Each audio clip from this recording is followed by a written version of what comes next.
And we are recording with Mr. Ray McGovern on Wednesday, November 29th, 2023 at 11:42 a.m. Eastern time to come back on. And primarily the reason for the show is so one of my buddies watches all the live streams, and we were just chatting later in the day, and he was like, "Yeah, we went to the bathroom. He was like Ray said that he wished it was more of you guys talking," and I was like, "Oh crap! I thought I was being polite and just like letting the expert speak." And so I emailed you, and you were like, "Oh, it's no problem at all."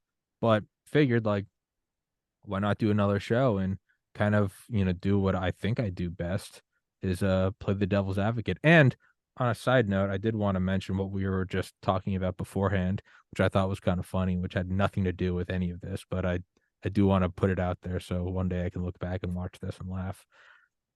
Talking about getting older, I'm 33, and I was just talking to my friend before the show, and he goes, "Yeah, Thanksgiving weight." He goes, "You just kind of keep it on now. You're just getting old and you're getting fat. It just accept it." And Ray goes, "Well, with age comes wisdom, as the looks fade." And then it dawned on me, really for the first time in my life, that being young has done nothing for me. I've had one girlfriend. It's truly done nothing for me. So you know what? Maybe I need a bald. Maybe I need to put on 100 pounds, because I'll take my hand. I'll take a shot at wisdom. But Mr. McGovern, could you please introduce yourself, and then we'll jump into there's an article on your website, and there are clips of you talking to veterans about what's going on, and there are two very unsettling clips that I watched, and were not fun to watch. But I think anytime we feel that sort of friction or resistance, much like working out, it means that you're probably growing, and lean into it. And through pain and sacrifice comes reward and strength. But I'll stop with those little hallmark sayings. Could you please introduce yourself, Mr. McGovern? Sure, Tommy. I think your viewers know who I am. I've been watching Israel, Gaza, and Ukraine, and China, and other things in my retired capacity. I used to prepare and brief one-on-one the president's daily brief. That was during the Reagan administration. And what I find myself doing now is pretty much the same thing, I get up really early and I review the news. And then lots of people like yourself, Tommy, asked me to comment on them. Now, the difference between what I say and what others say is I have no access to grind. Try to tell the truth as it is. Try to spread some truth around, because there ain't a lot of truth being spread around in the mainstream media.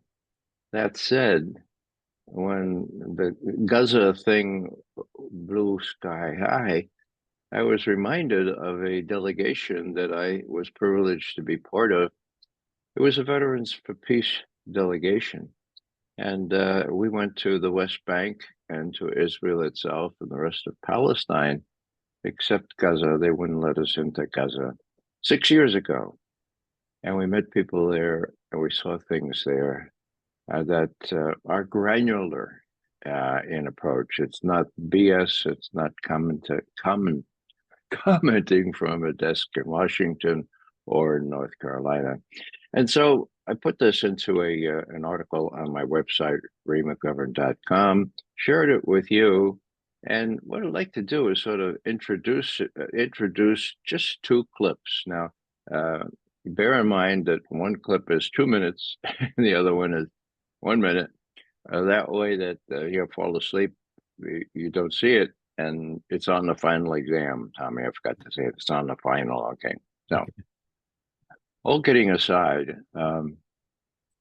when we visited this small town on the West Bank called Nabi Saleh, uh, in Israel occupied West Bank, We met a family. Actually, our leaders had met this family before.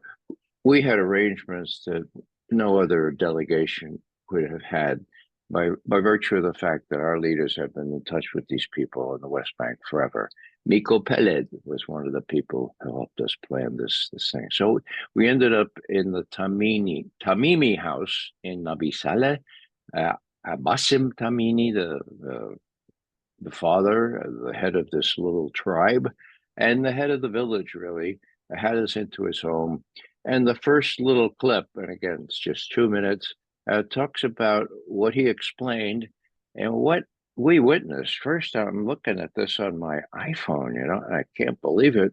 What it shows is when they captured when the Israeli soldiers captured this little 11-year-old boy, the women of the village came out. I won't ruin it for you. Please play that, Tommy, if you have it lined up, and then I'll comment before the next clip. I will pull it up. And so for everybody watching, I do have to forgive that I have the technical prowess of a 150-year-old. So give me even though I am the podcast host and I've done 1,300 episodes, I haven't mastered screen sharing. So I'm gonna figure this out. Which one was it? I think it's this one.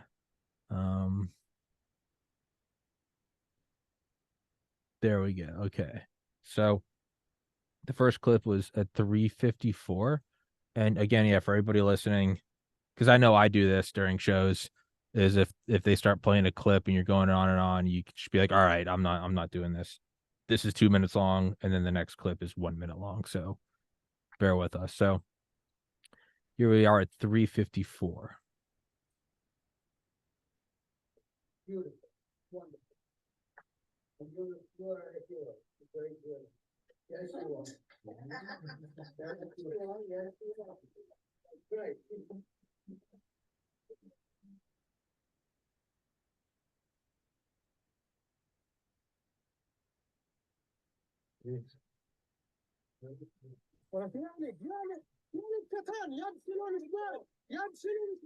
I saw the soldier. Was he trying to take your son? We have a demonstration, and then we come to the hill here, and then the soldiers was hiding around us.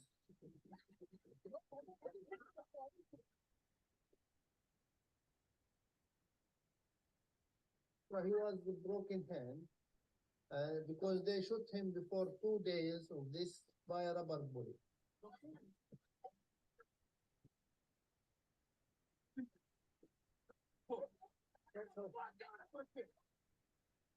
And they said he throws stones. How he throws stones with a broken hand? He was 11 years old. Yeah, they can.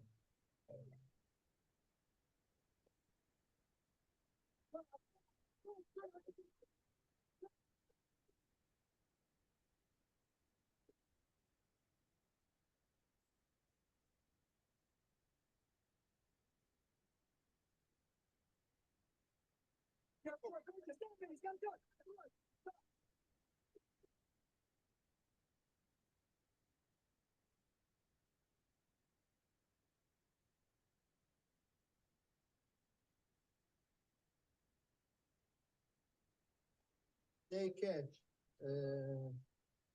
Mahmoud, and they took him for 5 months in jail, 7 months in jail, and this football we will see.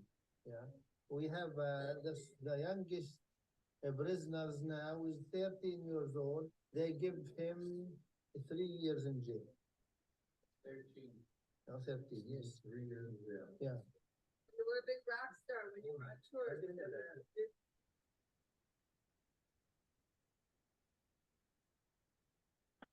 Tommy, can I be heard? Yes, sir. Okay. Well, that was the living room of the Tamimi family who hosted us in Nabi Saleh, this little village. Now, the video of how those women tried to save the little 11-year-old boy went viral in the Palestinian supported world. Little Ahed, who is the girl who first came to help her little brother, or no, I guess it was her cousin, went viral, and she was the one sitting in the middle of our visit there when you first saw her. So she was 15 at the time. She said she wanted to be a lawyer. Earlier that day, we had gone down to a spring that used to belong to Nabi Saleh, and the settlers had taken over. We went and stood before the spring, and we were attacked by Israeli settlers. And settlers doesn't sound so benign. These settlers were not benign, okay? The first thing they did was went after the women who were with us in our delegation and the women who were in the press, and they knocked them down and, creamed them.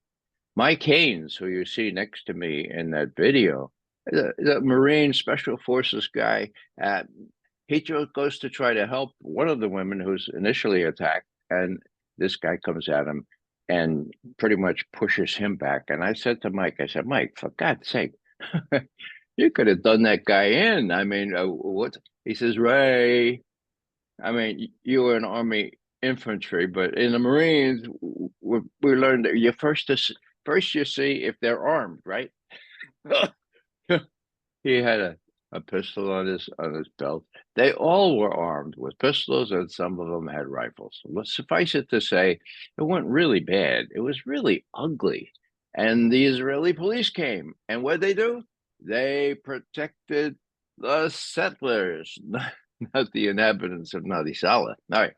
So now this next clip is after all this stuff, after the tear gas, after those thunderous bombs that exploded at our feet, and after some rifle fire as we went back up the hill to Nabi Saleh, the Israeli police came to try to catch the young people. What were they doing? They were throwing stones. So this convoy of Israeli troops comes up the hill into Nabi Saleh, and that's where the scene of this happens. They try to chase these young people who had nothing other than stones to throw at them. The young people don't give up, and this is only 1 minute. Can you show this one, Tommy? Yes, sir. All right. Part 2. Let's see if Tommy can figure out streaming. All right, now. The great big guy I'm talking to is Matthew Ho. No, it's the next one. Yeah. And it is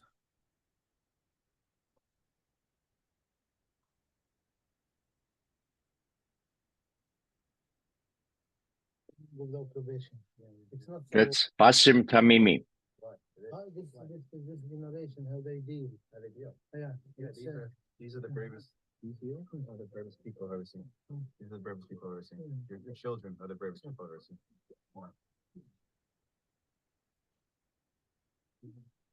Notice the young woman.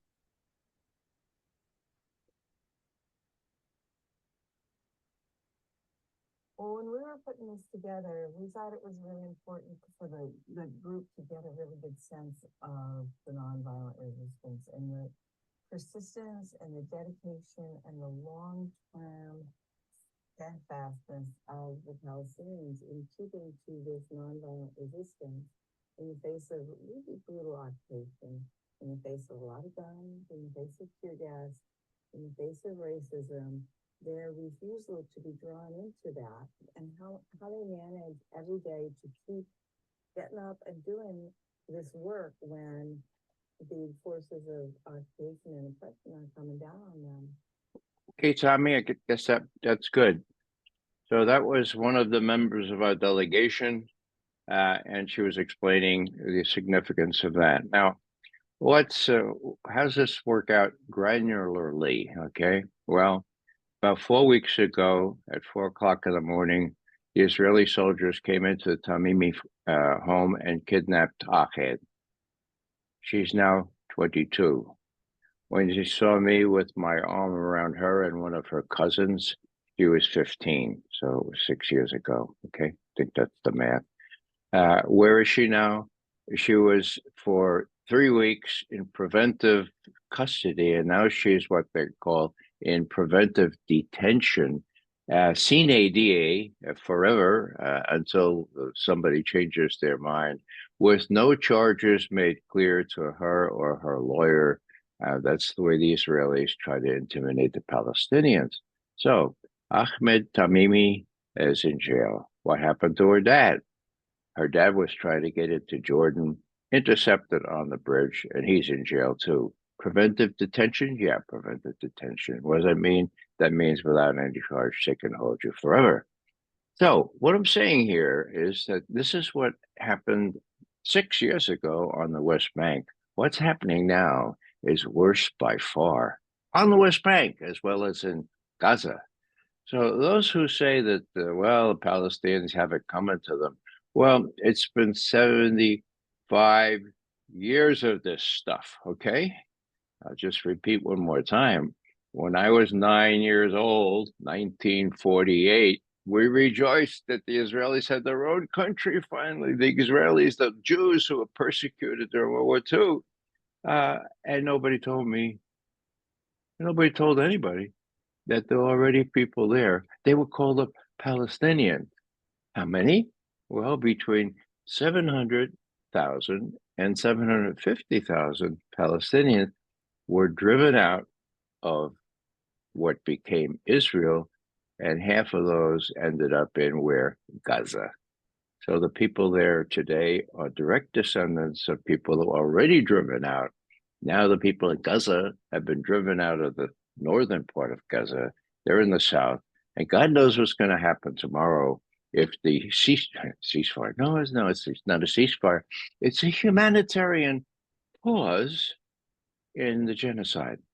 If you have a problem with that oxymoron, well, join a club. You don't have any humanitarian pauses in genocide, and I use that word advisedly.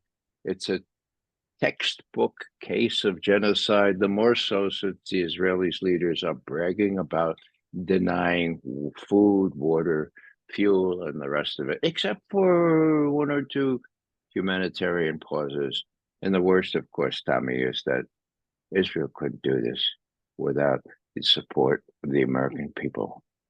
And so if Biden has the support of the American people for this, that means by extension, so does Netanyahu. We have to deprive him of that support.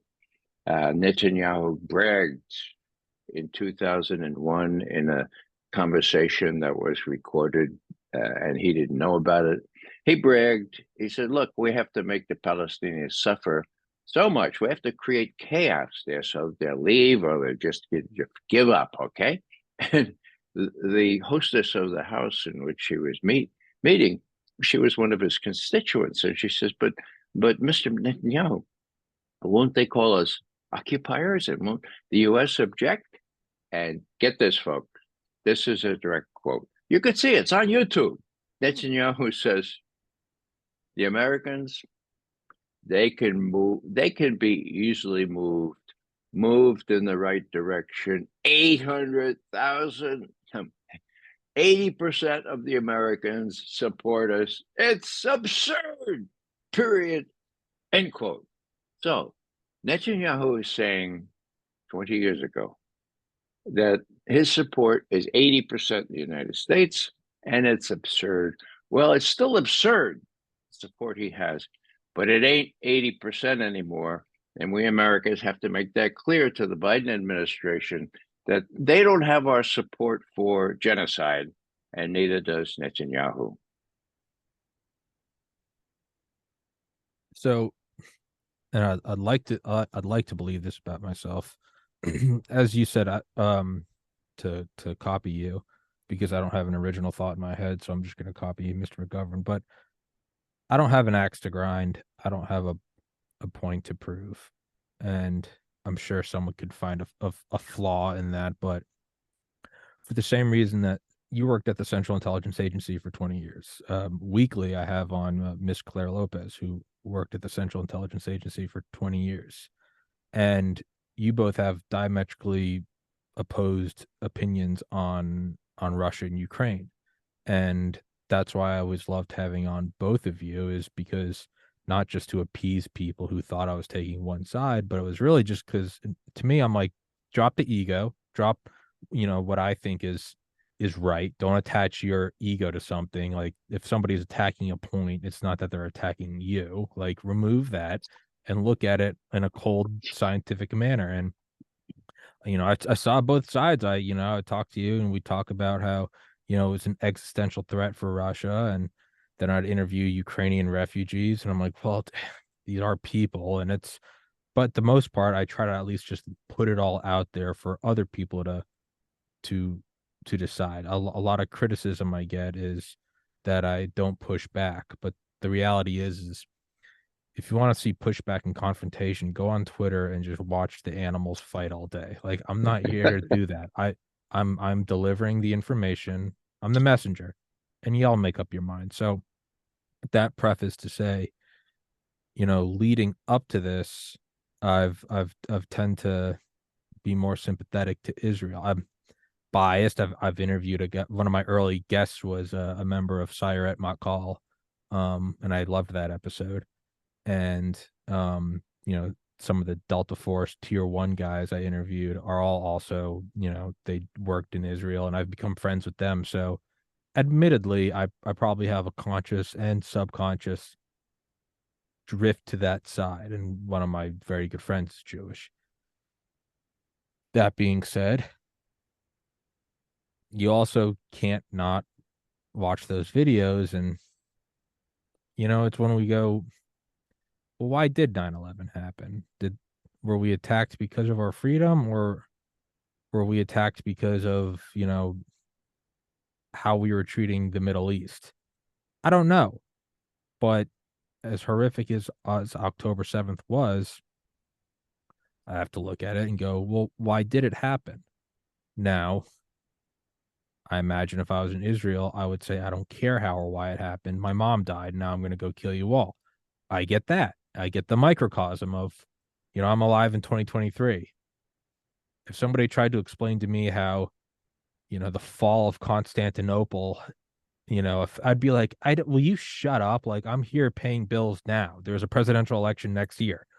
I don't care about that. So, I mean, I guess if I had to, because you wanted unique questions. Me and my little brother listened to a podcast on the way up to my parents for Thanksgiving about the conquistador Hernan Cortez or Hernan Cortez, however they called it.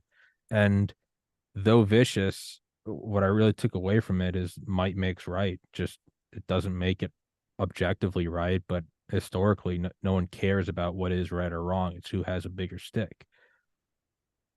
But in light of these videos, and because I have you on, and because I think we're both on the same page that don't have access to grind, and I don't want you to think I'm attacking you, how is this different than Ukraine? How is this different than, are the Ukrainians and the Gazans the same? How can we say that, Russia has the right to do this, but then not say Israel has the right to do this? Now, obviously Israel is backed by the United States, so that has got a lot more personal skin in the game. It's my tax dollars. Could you maybe delineate or I don't know if that's the right word, differentiate the two? Is that possible, or is my meandering making any sense? Of course, this makes sense, and it's good. It's good to kind of just let the thoughts come. Now, you mentioned, well, when 9/11 happened, is it because they hated freedom or some other reason? Like, well, let me adduce some other reason. They caught they caught the brainchild of 9/11, Khalid Sheikh Mohammed, as they were drafting the 9/11 Commission report. And I saw some of the fellows involved in that staff of the commission. I knew from previous work with the CIA. And, they said, well, my God, we got the mastermind of this thing. Let's ask him why he did it. Now, I'll bet he's going to say when he studied at the University of North Carolina, Greensboro, from which he has an engineering degree, that he had, they called him a towelhead, right? They really were bitten. They really mean that. And he had an affair of the heart, which really went sour. That's probably what. So ask him. And so the CIA guy's in touch with Khalid Sheikh Mohammed's interrogators. Asked him, what did he say? Well, don't believe me. Go to page 147 of the 9/11 Commission report. And it says, and I quote, Khalid Sheikh Mohammed was motivated not by any injury or affront that he suffered in Greensboro when he was studying at the University of North Carolina, but by his own words, his intense hatred for U.S. policy favoring Israel. There's a little footnote up there. Then you go down to the bottom of the page and say, oh, that's what Ramzi Youssef, Khalid Sheikh Mohammed's nephew, that's what he said when he tried to blow up the Twin Towers in 1993 when they sentenced him to 140 years in a max security prison. He said, I'm glad I did it. I did it because of my intense hatred for U.S. policy favoring Israel. Osama bin Laden said the same thing in some interviews. So you can believe what you want, but if it's true that these guys brought 9/11 to us, well, you have to look at the motivation. And, I'll just add one little unknown fact. There was a Pentagon-appointed commission. The Defense Science Board is what they called it. And they were studying why there's so much hatred in the Muslim world. And just at about this time, they issued their report. And they said, look, it's very clear they don't hate us for our freedom. They hate us for our policies. And they're going to hate us forever if we keep supporting the oppressor of Muslims, of devotees of Islam, and so forth. And so, no amount of, this is what the board said, no amount of public offensive propaganda is going to change the minds of these folks. The only thing that will change their mind is a different policy. So it was well known what was going on. It's just that most Americans believe the mainstream press, which is heavily influenced by Zionists. I mean, the American government. Joe Biden is proud to proclaim himself a Zionist. And so is Blinken, and so is Sullivan, and so is Nolan. Okay. So Zionist is not Jewish. Zionist is something very different, okay? And so as long as they are really kind of pushing the giant Zionist support for what's going on now in Gaza, and as long as the Congress is bought and sold by the Israel lobby, and I can give you a recent example where a longstanding Jewish representative in Michigan lost a primary because AIPAC put thousands, perhaps millions of dollars into the campaign of his opponent. So it's a situation where you have the government, you have the media, you have the Congress, all misinforming the American people, even though people in Gaza have iPhones, and they're actually people from the press in Gaza now. So it's going to be very interesting to see if photos really are worth 1,000 words, and whether Americans can be brought to realize that we can't support genocide. That's not American, okay? And so the crucible is like today and tomorrow. Will Biden say, Netanyahu, that's enough? Now, you've already ethnically cleansed the northern part of Gaza, 1.7 million people down in the south now. Don't you even think about doing to the people in the south what you did to the people who remained in the north. Will he say that? Or will he say, we're going to support you for as long as it takes, like he said to the Ukrainians. Well, if he says the latter, there's going to be a regional war in that area, and Israel is going to be facing a challenge it has never faced before. The U.S. will have to either face into that with Israel and suffer the terrorism that will come right here in these shores, or it's going to have to rein him in. If they rein him in, that would be the first time. The fly in the ointment here, or the wild card, is that Netanyahu has nuclear weapons. Okay, so we know that. I mean, he's got between 90 and 200, depending on whom you believe, but he's got them. He's got one minister. Get this. This is the minister of heritage. Smotrich is his name. And he says, one of our options is to use a little nuke there in Gaza. He said that aloud. They're crazy people, crazier than Netanyahu in the Israeli government. So what happens if Israel really faces a regional war where the Arabs finally lose their patience? Not only the Arabs, but the Iranians and the Turks. What's going to happen? Will Israel exercise what they call the Samson option and pull down not only the Middle East, but the rest of us with it? I don't know. But, I would hate, the very question, to ask the very question seriously bothers me. It puts the hair on the back of my head right up, I don't know if it's likely, but it's possible. And who determines what happens?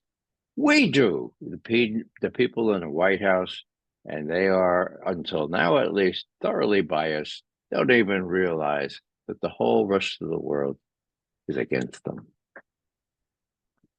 Real quick, I'm gonna look it up. What's the difference between, you said Zionist doesn't necessarily mean Jewish? I did not know that. Yeah. Well, Zionist is a political movement. It's over a century old, and it began before the Holocaust. It decided that Jewish people would be able to occupy what used to be Palestine, and that they get the British to support that, which they succeeded in doing. And it was a political movement, and it was also a terrorist movement. Look it up in the history books. See how they took over Israel. Blew up the hotel where the British diplomats were staying. And it was, when they took power, and here I'm naive here in New York City. I'm saying, oh, isn't it great that the Israelis are their own country? I didn't know what they were doing. They were wantonly slaughtering and driving out the Palestinian people who lived in the area that is now Israel proper. Now, the last thing I'll say here is there is some hope. I don't know if the UN Security Council session scheduled for today has already begun, but as soon as we're finished here, I'm going to watch it. Why?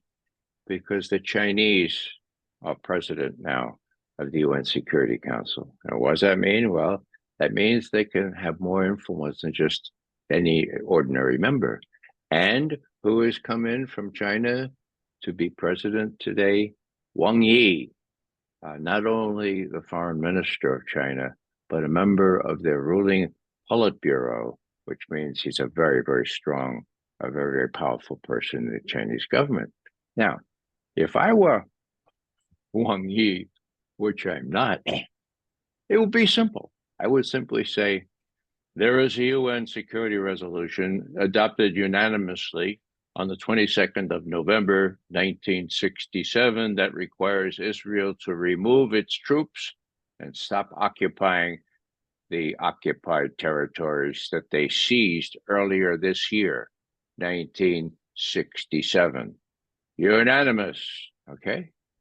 1967, November. Well, what's that? November is November now. So, would he say that? Well, I don't know, but it's on the books, for God's sake. And we've been supporting Israel and just kind of ignoring it. We voted for it at the time. And, this is the icing on the cake. That was 1967.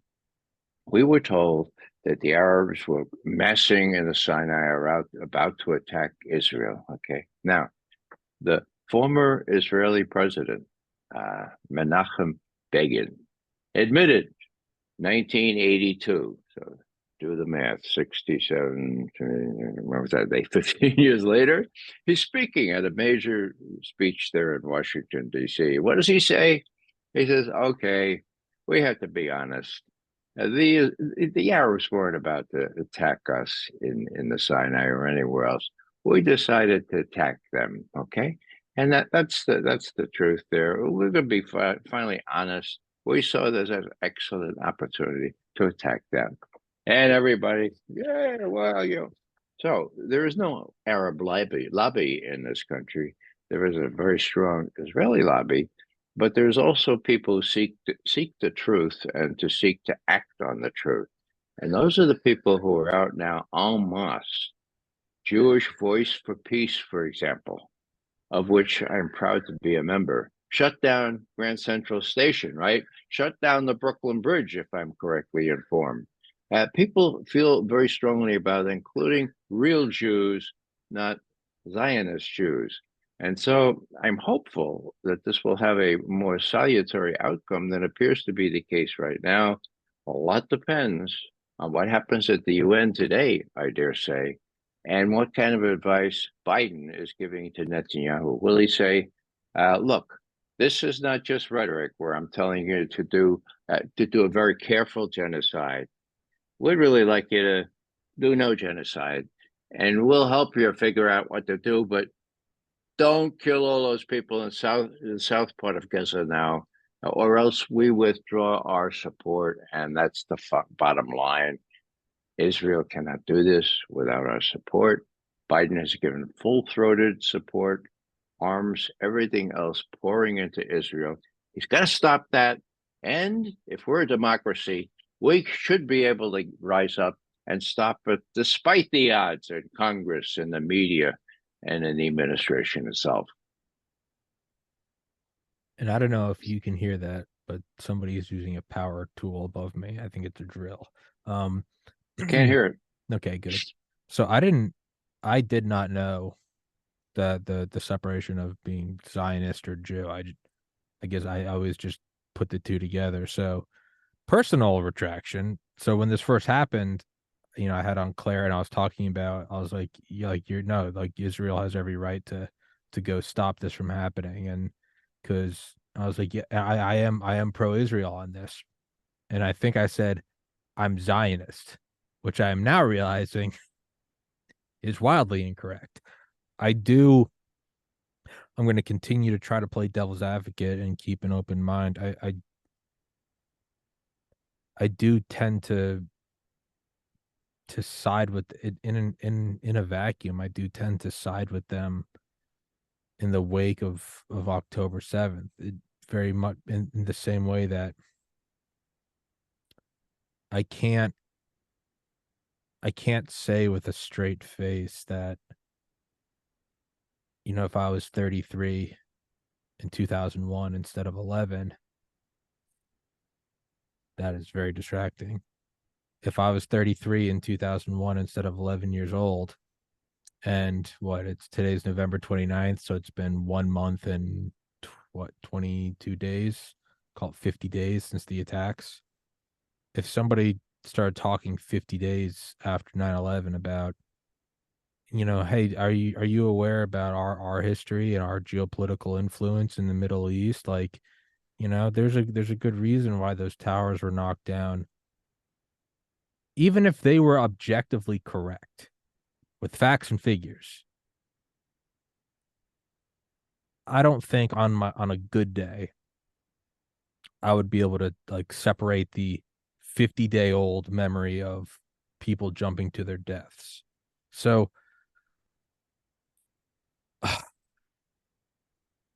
I really, and it's kind of a sad conclusion that I've come to over 4 years of doing this show.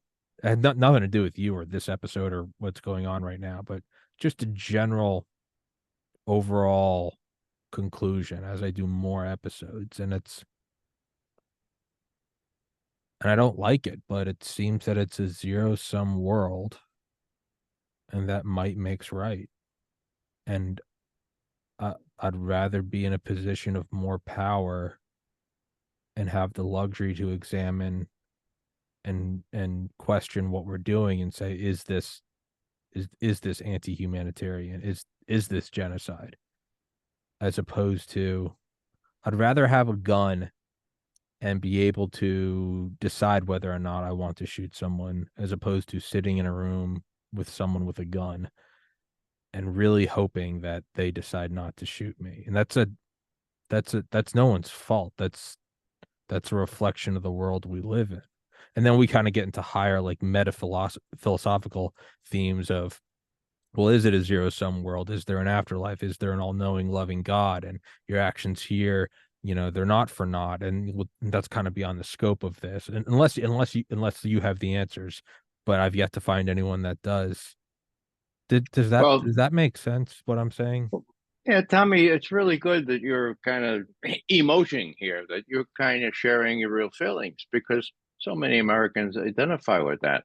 Where do I start? Well, what Hamas did on October 7th was horrible, horrible. Now, what happened was that the Secretary General of the UN, Gutierrez, said, it's awful, should be condemned. But what? But it didn't happen in a vacuum. His words. Okay. Now what happened?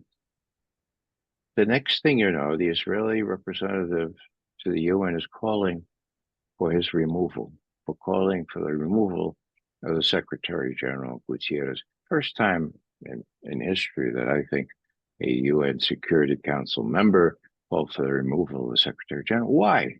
Because he spoke the truth. It didn't happen in a vacuum, okay? Just as 9/11 didn't happen in a vacuum, neither did October 7th, as horrible as it was. Now, I have a special cachet here, a special privilege, because I approach these things as an intelligence analyst, okay? Now, people don't expect me to justify. That's what they justify. Oh, so you say there's more to it. You say there's a backstory. You say it didn't happen in a vacuum. So you're justifying what Hamas did. Not the case, folks. That doesn't work with me. Intelligence analysts don't justify stuff and don't condemn stuff. They try to figure out why it happened, okay? They try to figure out the background of this. And so I've been watching this for many years, okay? I've been in the West Bank. I tried to get to Gaza in 2011 with a delegation. We bought our own ship. We bought our own boat. We called it the Audacity of Hope. We were all set to go to Gaza to bring some supplies to them. And the Israelis said, if you do this, we're going to give you the same treatment we gave to the Marvi Marmara in 2010, the year before. And what did we expect from our leaders? The White House said, oh my God, please, Netanyahu, who was prime minister then, please don't do that. And he thumbed his nose at Obama. And so what did Obama do? We were in Greek waters. We were outside of Athens. And he prevailed on the Greek government, Coast Guard, not to let us leave port. We sailed out anyway, 9 full exhilarating miles, nautical miles into the Aegean Sea, almost. And then the Greek Coast Guard came out embarrassingly and just with great remorse said, look, we're a seafaring nation. We don't like to do this kind of thing, but we're under orders. You better turn back. We faced them down for a whole hour, and then the commandos started preparing to board our ship. So our captain finally said, well, nothing venture, nothing can we. So that's the kind of thing we faced. Obama would not face up to Netanyahu. Instead, He leaned on the Greeks who needed lots of economic aid at that time, IMF loans and all that kind of stuff. So look, puppet real, don't even think letting these guys out into the Aegean Sea. So I've had all that kind of experience, and I've seen what happens. Now, I'm accused of what's it? Oh yeah, okay. Let me put it this way. I made a rather large speech for Massachusetts Peace Action back a half a year ago. And I do an analogy between the Cuban Missile Crisis, when, as most people know, the Russians put offensive strike missiles in Cuba in range of, well, Washington, our seaports, there are naval bases in Charleston, all. Okay, how much time to target? About 10, 12 minutes, okay? We know what President Kennedy did. He said, no way you're going to be able to do that. Take out those missiles, and Khrushchev did. Now, what Americans don't know is that there are missile emplacements in Romania and in Poland already with caps on the top, so the Russians can't tell what kind of missiles are in there. They can't be sure that this offensive strike missiles in there or not. And when hypersonic missiles come, they could be put in these same capsules, and time to target, time to Russia is 5 minutes. Okay, so I made that analogy. Okay, now I did it in a very factual way, showing maps and all that kind of thing. And a commentator at the bottom of the presentation says, well, there's McGovern justifying what Putin has done in Ukraine. Okay. Now, luckily, there was a psychiatrist. I know him. I know his name.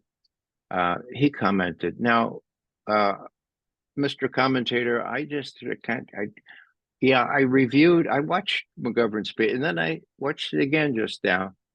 He doesn't say that he excuses or condones what Putin did. He was very careful to just lay out what he thought Putin's reasoning was. He never said justify. You were the one that said justify. And, from a psychological point of view, you saw this array of factual, documentary evidence, and you concluded that McGovern was justifying what Putin did in invading Ukraine. So please, it's on you. McGovern cited the facts. If you thought that he was justifying, well, that's on you. I don't know how McGovern feels about justifying or not. It's not his shtick. He lays out the facts. So this is a long way of saying that when you have this separation between the morality of something and the facts, which as a professional intelligence analyst I still have, then you have a degree of credibility, which if you look closely at what I say and you try to verify the facts, and those videos, we didn't make that stuff up, right? Okay. So if you try to look at the facts and then you make your own conclusions, but don't accuse me, don't accuse anybody of justifying what Hamas did on the 7th of October or what Putin did in Ukraine on the 24th of February 2022. You have to almost look at it like an ER doctor, right? Come in and what happened? He overdosed. The doctor doesn't look at you and go, weren't you told as a kid not to do? No, it's pump the stomach, get him on oxygen, get him on IV. The doctor's there to make sure you don't die. He doesn't look at you and go, have you ever cheated on your wife? They don't do that. They treat one of my best friends in college. I still remember his personal statement. You have to write a personal statement when applying to medical school, and it was the line about when he volunteered at a hospital, he saw like 4 times in 1 month the same drunk driver come in for emergency surgery. He had wrecked 4 cars in a month, which all jokes or not all jokes aside, with jokes, is kind of impressive. But he said never once did the doctors roll their eyes. Never once. He said, I think the line from his, not I think I remember, the line from his personal statement was, saints and sinners alike, they treated them all. Yeah. And that is what you have to do is You have to keep the distance. Yeah. Let me give you a more homey analogy. Okay. Okay. Here, I'm 10 years old and I'm bothering the hell out of my 13-year-old sister. And we're in the kitchen, and the kitchen door has a glass, it was a glass door. Okay. And my sister does something really nasty. I forget what it was. So I'm going to go swing at her, right? And I go like this, and I break the glass, and there's a big gash in my elbow. Everyone screams. My mother comes in. What does she do? Takes me right to the hospital. Okay. What does she do later? She asks about why I did what I did. I better not do that anymore, or else. The first thing you do is stop the bleeding, for God's sake. Now, we should have stopped the bleeding in Ukraine a long time ago. We knew that it was a fool's errand to keep having the Ukrainians sacrifice the flower of their youth. 400 to 500,000? Yeah, those are real figures. And we know what's happening in Gaza. And so first you stop the bleeding. The humanitarian pause, don't knock it. It's a great idea, but it needs to evolve into a ceasefire, which has a juridical status and which can be enforced. And that needs to happen, like not today, but tomorrow. Okay. And we Americans should have the power, if we are a democracy, to force our leaders to stop the bleeding, for God's sake. And then we have a reasonable chance of healing and of working things out so there's no more violence. I think the important line is it didn't happen in a vacuum. That's the one that's sticking with me is I keep proposing like in a vacuum, and it's like that's all well and good. You're not in a vacuum. You don't live there. It's well, if it was 1933, I'd tell Hitler, and it's like, okay, well, it's not. It's 90 years later. How are you going to better the world around you now? Don't do the whole if it was 1963, I'd tell JFK to duck. It's not. It's not. So shut up. Yeah, I guess what's the first thing you do as a human? It would be to get a ceasefire. That I guess my mind immediately starts running. Well, what happens after that? And then what do we do after that? And then what happens with Saudi Arabia and China and Russia? And would I rather be in a world where they are the hegemon or we are the hegemon? And that is all important. But on the Yeah. human level, it's stop the bleeding, I guess. You're not wrong. Well, I think so, Tommy. And, when you talk about hegemony, the U.S. has had it. We've had it since World War II. The first paper written at the new Policy Planning Council of the State Department was written by George Kennan. And he said, we emerged from this war unscathed. No one attacked our country, and we lost 400,000 plus soldiers, but we are in charge. We dominate. We control 50% of the world's natural resources, but we're only 9% of the world's population. Therefore, our policy has to be constructed in such a way as to maintain this disparity. Mm-hmm. We cannot be sidelined by things like human rights or soft issues like that. There comes a time, well, this will come to the exercise of hard power. Period. End quote. 1948. Okay. What's the pay? I actually want to read that. What is it? George Kennan? George Kennan, the first policy planning document out of the State Department. That's what he said. Okay. Now, we no longer are 1/9 of the world population. No way. We Think we're are about 5. 1.5 point, not even 5, I don't think anymore. Anyhow, so after after Russia fell, the Soviet Union fell apart, then we had a new appearance of hubris and domination. They call it hegemony.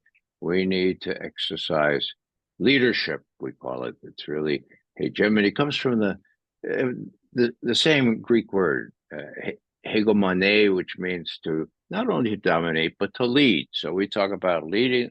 The world would be lost without our leadership. Now, who says that? The President of the United States says that. Does he believe it? My God, I think he does believe it. Well, it's over. That's it. And Ukraine and now Gaza have been kind of like the nails in the coffin. Somebody asked our Treasury Secretary, Janet Yellen. I mean, she must know a lot about finance, but she doesn't know much about the world. Witness the cap on the price of Russian oil. We got to put a cap in. Right. We knew what was going to happen to that right out there. Anyhow, she says, and somebody asked her, "Hey, do we have enough money to finance 2 wars?" And she said, "Oh yeah, no problem. We got plenty of money." Uh, she didn't say this, but we borrowed from the Chinese, right? Well, now there's a prospect of 3 wars, and these neocons are so beyond the pale that there's 3, 2. Well, maybe 3 is a charm, you know. Maybe 3 is really a charm. But we're not doing so good in Ukraine because we don't know. But maybe we would take on China. Now, why are we taking on China? Well, because we have to be the leader. We can't let the Chinese be the leader. How do I know that? This is the first thing Joe Biden said when he spoke a major speech about 6 weeks after he took office. He said, China aspires to be the most powerful country in the world. That's not going to happen on my watch. And I'm thinking, why not?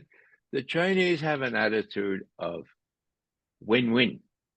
I mean, can't we just get along? I mean, why do you keep sending naval vessels, aircraft, B-52s, mind you, right up to our territorial waters and so forth? Why do you keep doing that? Okay. Well, the answer, of course, is from the old Westerns, where one of the guys comes in and he says, "Well, you know, I don't know if this town is big enough for both of us." And instead of going to the nearby saloon and kind of drinking together and figuring out, well, maybe it is. No, no, no. What happens is, you know what? Okay, so the Pacific Ocean is not big enough for Joe Biden and Xi Jinping. Okay. Oh my God. What kind of attitude is that? And what kind of trouble is that going to get us into? Xi Jinping has no idea he wants to attack Taiwan. Taiwan is already part of China.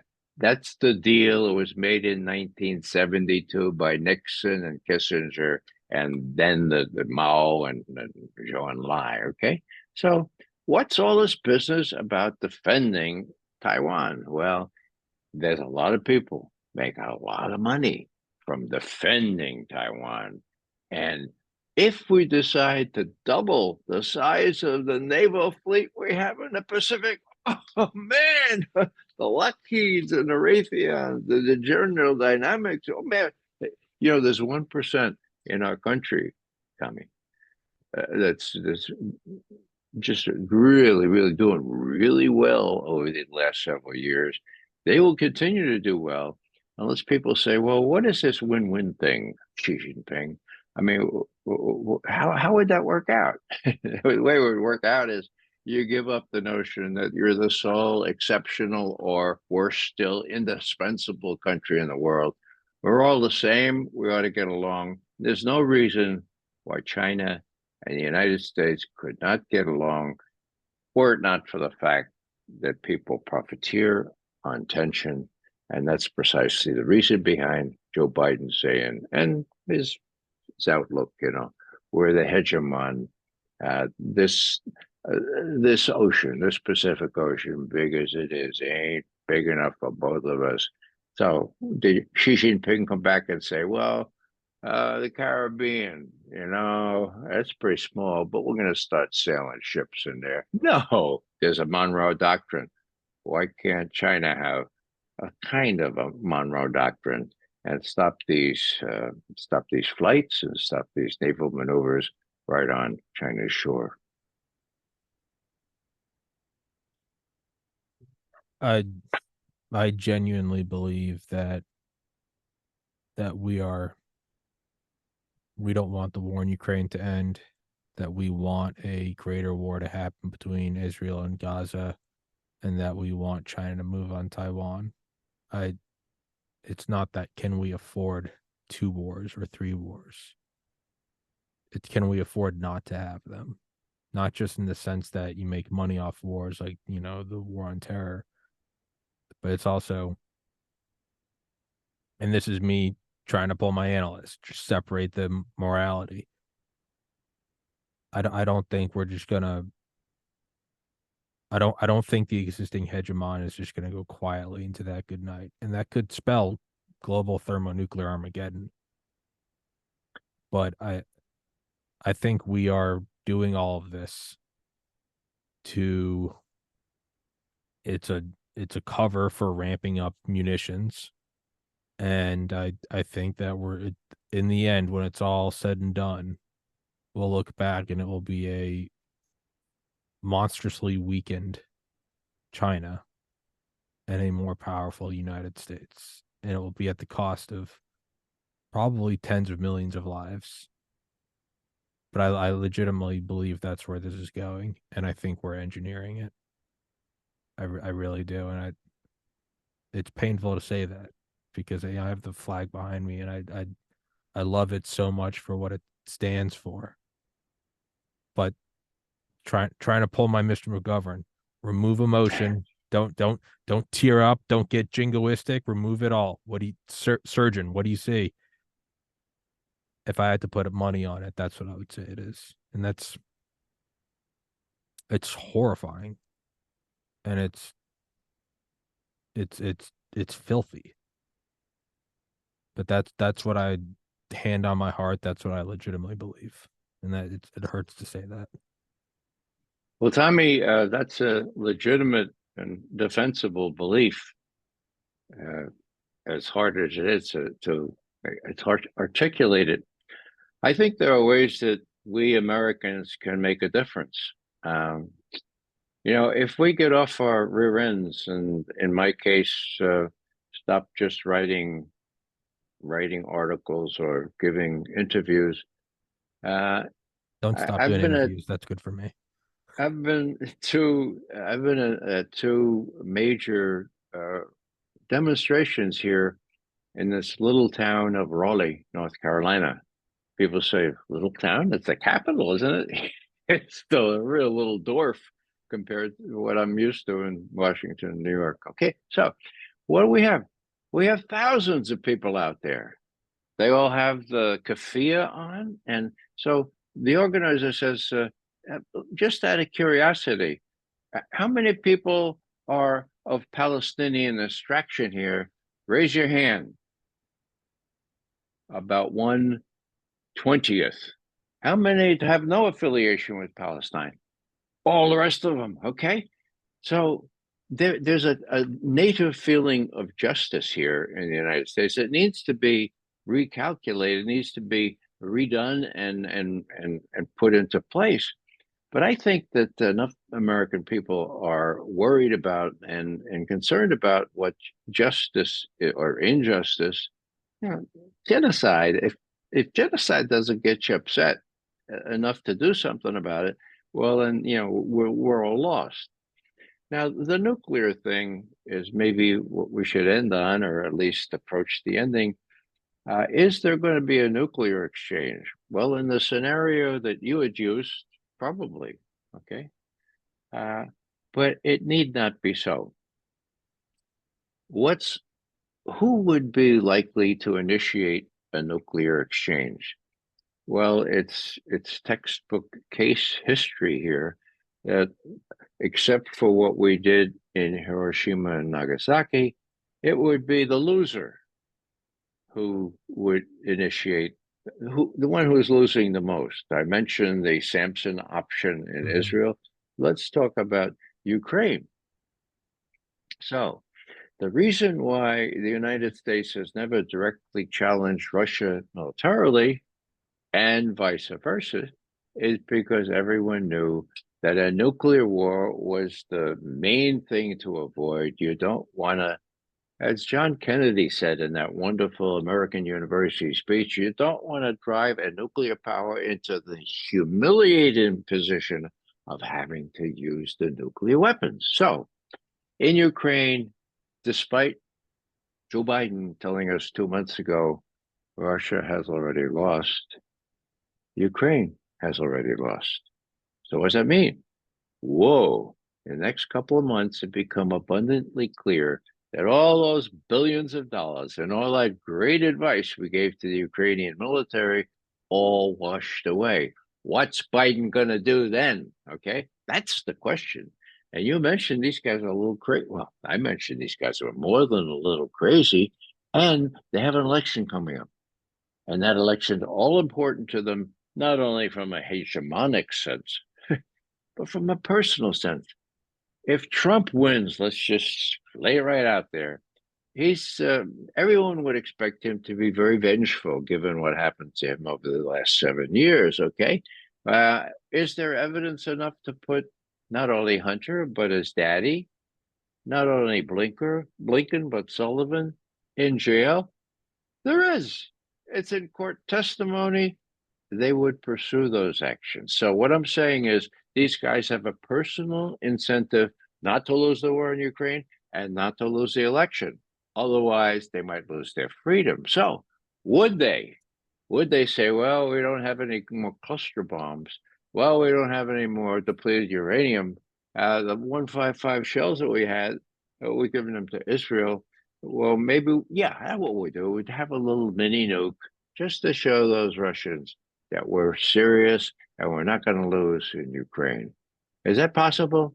My God, it is possible. And to hear myself saying that once again puts the hair on the back of my head standing up straight. And that's what we have to get the American people mobilized to say, look, this can't happen. We don't care how much you regret the fact that you can't order the world around anymore, but you can't win in Ukraine. Forget about those nuclear weapons, however little they are. Some of them are only half of the strength of what we did in Hiroshima. You know, give me a break. Don't even think about it. That's the way nuclear war could come about. And we Americans, if we are a democracy, should stand up and say, no, don't even think about it. Or we, not or, but and. Yeah, you got an election coming up. Yeah, you could have the Russian boogeyman cyber attack. It's all the more reason why we got to pull them in a war. We got to get back into Ukraine. It's, yeah, I don't see many peaceful options in the future, and that's thing that's really dangerous, Tommy. Not to interrupt you, but you know, at the Cuban Missile Crisis, we had a degree of trust between Kennedy and Khrushchev. Okay, they talked to each other, and they continued to talk to each other. They had a hotline. Mm-hmm. Yeah, it was teletype and was slow. It wasn't the internet, but they talked to each other. Now there's no trust, and there's no communication. So that makes it a lot more dangerous. Well, we didn't really end on a positive note, but hey, that's not what we're here for. We are here to deliver the intelligence to your desk. Make of that what you will. We're not here to cheer you up.